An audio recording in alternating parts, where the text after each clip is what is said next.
रसूल अलैहि सलाम अम्मा जान आयशा सिद्दीका से फरमाते हैं, आयशा कुछ गुनहगार ऐसे हैं जो बेहिसाब जन्नत में जाएंगे। आपने सही सुना मैं जो कह रहा हूं, क्या मफहूम के तौर पे पढ़ रहा हूं? कुछ गुनहगार ऐसे हैं, कुछ गुनहगार ऐसे हैं, कुछ गुनहगार ऐसे हैं जो बेहिसाब जन्नत में जाएंगे। कौन है वो गुनहगार? आका फरमाते हैं जिनसे गुनाह हो जाते हैं, करते नहीं है, हो जाते हैं, और वो तन्हाई में अकेले में अपने गुनाहों को याद करके अल्लाह के खौफ से रोते हैं। ऐसे रोने वालों को अल्लाह बेहिसाब जन्नत अता फरमाए। तवज्जो फरमाए। आज हमसे गुनाह हो नहीं रहे, हम गुनाह कर रहे हैं, और वो भी इतने बड़े बड़े गुनाह करके हम अपने आप को गुनहगार समझ ही नहीं रहे। सुल्तानुल आरिफीन सैयदना बायजीद बुस्तामी रहमतुल्लाह अलैह, आपको अक्सर खून का पेशाब होता है। जब पेशाब करते थे तो खून निकलता था, पेशाब के रास्ते से अक्सर खून बहता था।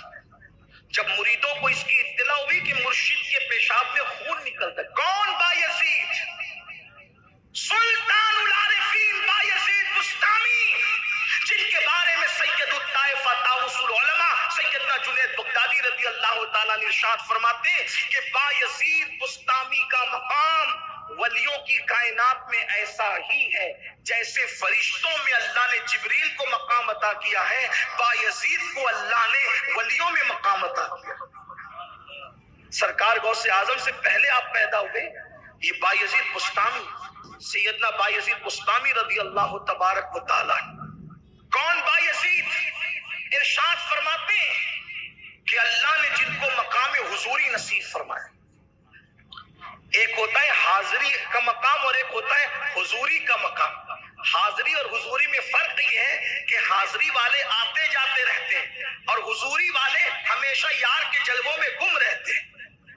ये मकाम था बायजीद बुस्तामी। तो सुल्तानुल आरिफीन बायजीद बुस्तामी को खून का पेशाब होता था अक्सर। जब मुरीदीन को पता चला तो किसी ने अर्ज की, हुजूर किसी अच्छे हकीम से इलाज करवा लेते हैं, किसी अच्छे तबीब को बता लेते हैं, ताकि खून का ये जो पेशाब का मर्ज है अच्छा नहीं है, जानलेवा है, आपकी जान जा सकती इसमें। तो सुल्तानुल आरिफीन हजरत सैयदना बायजीद बुस्तामी फरमाते हैं कि मेरा इस बीमारी का इलाज जो खून का पेशाब होता है दुनिया के किसी हकीम के पास नहीं है, किसी तबीब के पास नहीं है। तो मुरीदीन ने जो बड़े चाहने वाले थे कहने लगे, हुजूर आखिर ये कौन सा ऐसा मर्ज है कि जो किसी हकीम और तबीब से अच्छा नहीं हो सकता? तो फरमाते हैं, मेरे बेटो दरअसल ये कोई बीमारी नहीं है, जो खून का पेशाब होता है ना, ये कोई बीमारी नहीं है। असल बात ये है कि बचपने में मुझसे एक गुनाह सरजद हो गया था, बचपने में मुझसे एक गुनाह हो गया था, गुनाह सरजद हो गया था। वो अपने बारे में कह रहे हैं, वरना हम उनके बारे में गुनाह के अल्फाज न बोलते हैं न बोल सकते हैं, क्योंकि हमारा मजहब और मसलक मुकम्मल अदब है। अपने बारे में आजिज़ी करते हुए इंसान जो कह ले, हम थोड़ी कहेंगे बड़े से बड़ा मुर्शिद कहे मैं गुनहगार हूँ, हम थोड़ी कहेंगे बड़े से बड़ा आलिम कहे कि मैं जाहिल हूँ, हम थोड़ी कहेंगे बड़े से बड़ा आला कहे मैं अदना हूँ, हम थोड़ी कहेंगे। अल्लाह अकबर। लेकिन सुल्तानुल आरिफीन बायजीद बुस्तामी से जब कहा गया आखिर ये जो खून का पेशाब होता है और आप कहते हैं कि किसी हकीम और तबीब के पास इसका इलाज नहीं है, मुर्शिद वजह क्या है, आखिर ये कौन सी बीमारी है? तो बायजीद बुस्तामी फरमाते, मेरे बेटो, मेरे रूहानी बेटो, दरअसल बात ये है कि बचपने में मुझसे गुनाह सरजद हो गया था। अब जब मुझे याद आता है कि क़यामत में अल्लाह जब मेरे अमाल के बारे में मुझसे पूछेगा और मेरे गुनाह के बारे में मुझसे पूछेगा तो मैं अल्लाह को जवाब क्या दूंगा? खुदा की बारगाह में खड़े होने के तसव्वुर से जब मुझे वो वक्त याद आता है, जब मुझे वो मौका याद आता है, कौन सा वक्त?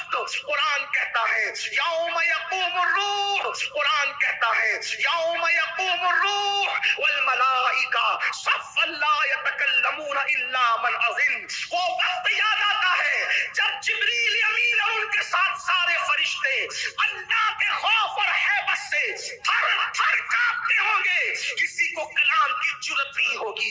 जब जिब्रील कलाम की जुर्रत न करेंगे, जब जिब्रील थर थर अल्लाह के खौफ से कांप रहे होंगे, अल्लाह अल्लाह, वो मैदान महशर जब नबियों की जबान पर सैयद उल अंबिया के अलावा हर नबी की जबान पर नफ्सी नफ्सी होगा। अल्लाह अकबर। जिस वक्त इंसानों के पित्ते पानी हो रहे होंगे, कलेजे मुंह को आ रहे होंगे, लोग पसीने में डुबकियां ले रहे होंगे, ना डिग्रियां काम आ रही होगी, ना खानदानी निस्बतें काम आ रही होगी, ना कबायली निस्बतें काम आ रही होगी, ना किसी का हुस्न देखा जाएगा, ना किसी का जमाल देखा जाएगा, ना किसी का कमाल देखा जाएगा। हद तो ये है, काबे अहबार का कौल है, अगर इंसान क़यामत के दिन 70 नबियों के बराबर भी अमल लेकर आए तो भी वो अपनी अमल को हकीर समझेगा, हकीर। बायजीद बुस्तामी अपना बयान देते हैं, फरमाते बेटो बचपने में जो मुझसे गुनाह हो गया था, जब मुझे याद आता है कि अल्लाह जब मुझसे उस गुनाह के बारे में पूछेगा, बायजीद तूने ये गुनाह क्यों किया था, तो मैं जवाब क्या दूंगा। उस जवाब के तसव्वुर से जब मैं कांपता हूं तो मेरा जिगर पिघलने लगता है, मेरा जिगर पिघलता है और जिगर बह बह कर पेशाब के रास्ते से निकल जाता है। तो ये पेशाब का जो खून का पेशाब होता है, ये खून का पेशाब बीमारी की वजह से नहीं है, ये अल्लाह के खौफ की वजह से मेरा जिगर पिघल पिघल करके बह रहा है। तो उसी को तुम देखते हो, इसका इलाज कोई हकीम नहीं कर सकता, कोई तबीब नहीं कर सकता, इसलिए कि बीमारी का इलाज तबीब के पास है, खौफे खुदा का इलाज किसकी दवा में हो सकता। सुल्तानुल आरिफीन जैसा वली बचपने का गुनाह याद करके जिगर पिघला रहा हो, और जिनकी जिंदगी में हफ्ते में जुमा की 2 रकअत के अलावा कोई नमाज भी नहीं, वो सुकून से बैठे हम तो जन्नत में जाएंगे। जिनको कलिमा तैयबा भी याद नहीं, वो सुकून से बैठे हम जन्नत में जाएंगे। जिनकी सुबह इस हाल में होती है कि वो सुबह सबसे पहला जो गुनाह करते हैं, इतना बड़ा गुनाह जो जिना से भी बड़ा है, जो कत्ल से भी बड़ा है। मुसलमानों की सुबह में सबसे पहला गुनाह क्या होता है? फजर की नमाज का तर्क। पूछो, इमाम गजाली रहमतुल्लाह अलैह कीमिया शहादत में लिखते हैं कि जिना से बड़ा कोई गुनाह है तो वो नमाज का छोड़ना है। किसी को कत्ल करने से कोई बड़ा गुनाह है नमाज का तर्क करना कत्ल और जिना से भी बदतरीन जुर्म है। बिस्तरों में फजर की नमाज नरम नरम गद्दों पे छोड़ने वालों, मुझे बताओ, बायजीद बुस्तामी तो बचपन का गुनाह याद करके जिगर पिघाल रहे हैं और हम सारे जराइम करके सुकून से बैठे, हम जन्नत में जाएंगे। याद रखना, नाजिम शोरा और खुतबा की मर्जी से जन्नत नहीं मिलेगी मेरे अजीज। जन्नत तो आपको अल्लाह की मर्जी से, और अल्लाह के यहाँ गैरत का मामला इतना नाजुक है, थोड़ा आपकी तवज्जो चाहता हूं। मैं बतौर तकरीर नहीं बल्कि दिल के दर्द के तौर पे अर्ज कर रहा हूं, खुदा करे किसी के दिल में उतरे। अल्लाह के यहाँ जब रहमत का मामला आए तो फिर उससे बड़ा रहम करने वाला कोई नहीं। सबकत रहमती अला गज़बी, उसका इरशाद है कि मेरी रहमत मेरे गज़ब की सबकत नहीं है।